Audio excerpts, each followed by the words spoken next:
Hi guys, welcome back to yet another video. My name is Martin. I'm filming this in my storage unit today. What I do on this channel is I show off 4 books from random and I end on a key issue. The first issue I'm going to show off though comes with a question. Here it is here. Rampaging Hulk issue 5, and my question is, who is your favorite Incredible Hulk artist? I won't say he's my favorite artist for the Incredible Hulk, but Rick Leonardi is up there in terms of a favorite artist just across the board. Every time I see Rick on art duties, it's an instant buy, especially if it's Marvel or DC. He's run on Spider-Man 2099 just cemented for me that he's a go-to artist. He's done a lot of X-Men work, but I don't think a lot of people really took him on board with his X-Men work. But yeah, so he did amazing. He did Spider-Man 2099, and he did this short-lived run, and I have every single issue, and it's a lot of fun. It's a different take on the Incredible Hulk. It's more akin to the TV series with Bill Bixby, and I think that's a surefire winner. I wish DC, oh no, not DC. I was going to say I wish Marvel would do more with that kind of concept, but they kind of are with Incredible Hulk at the moment. The only problem is that it's venturing more into the monster side of things and less on the traveling loner. But that being said, that's a different series. It's not Rampaging Hulk issue 5, where he's fighting the Fantastic Four. Now, the next one is Spectacular Spider-Man issue 204 with Sal Buscema on art duties. Talking about Incredible Hulk artists, Sal Buscema, wow, like just the artist for the Hulk. And when he wasn't doing the Hulk, he was doing Spectacular Spider-Man. And growing up, and I think a fair few people will admit this, growing up, Sal wasn't the go-to artist. But now, when these fans are in middle age or later in life, they can appreciate Sal for for just the amount of work he's doing, the style that he brings, and there's just a lot more appreciation for Sal. The reason why I wanted to show this off is not just for the artwork; it's because of Tombstone. And I feel like Marvel are really trying to push Tombstone as a go-to villain. I don't think Tombstone is that much of an interesting villain.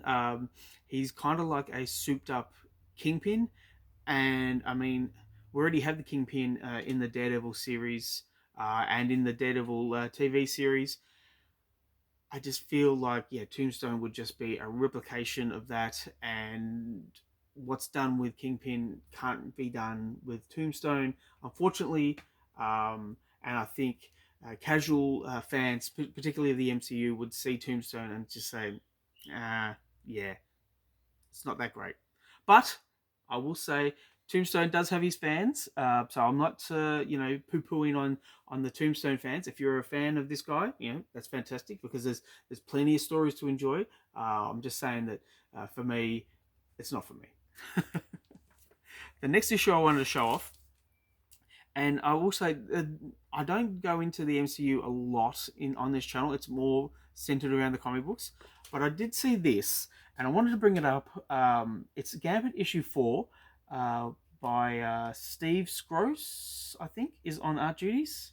But yeah, we have Gambit fighting against Blade, and it just reminded me of Wolverine. Deadpool Wolverine. When we have Gambit and Blade fighting alongside each other, and I mean, great movie. But yeah, I saw this great cover. Look, whenever Blade is in a book, it's a buy for me. I'm intrigued by the character. I've always been intrigued by the character from not always. Like, what can I say? I'm stumbling here. I'm stumbling a lot. Just look, as I was growing up, Blade was an interesting character for me. But in terms of horror, it has to be Hannibal King. If you know, put a gun to my head between Blade and Hannibal King, it's always going to be Hannibal King for me.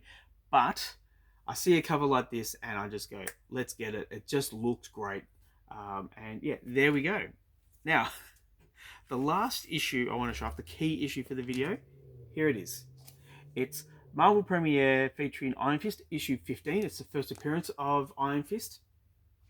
And I bought this in the 90s, would have been around 95, 96, at a convention, not a convention, well, kind of like a convention, more like it was a place, uh, the suburb's called Camberwell, and there was a town hall every 6 months. They would have uh, you could buy CDs, records, old books, and old comic books.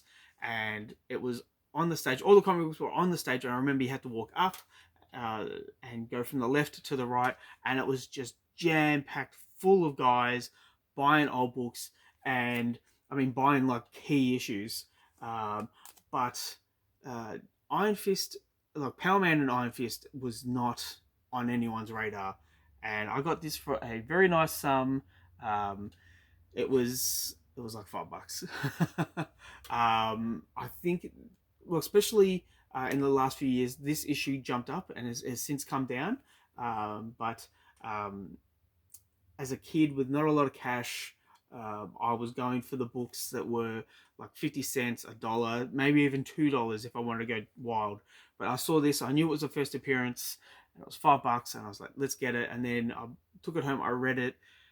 I was engrossed with Iron Fist. Visually, I just thought he was a very cool character, but when I read his story and I read Danny's origin, like, wow, just absolutely incredible. Just yeah, the with the wolves on the mountain and his mum risking her life uh, to save Danny, and then everything that came from that, and the betrayal and the tragedy of it all. Uh, just absolutely great. And then being kung fu related and being a teenager, it was the perfect recipe for me. But I'll put it to you guys. What do you think of Iron Fist? What do you think? What did you think of him growing up? What do you think of him now? I would very much like to hear what you think. Thanks for sticking with me, though, guys. I really do appreciate it. And I'll catch you in the next one. Bye.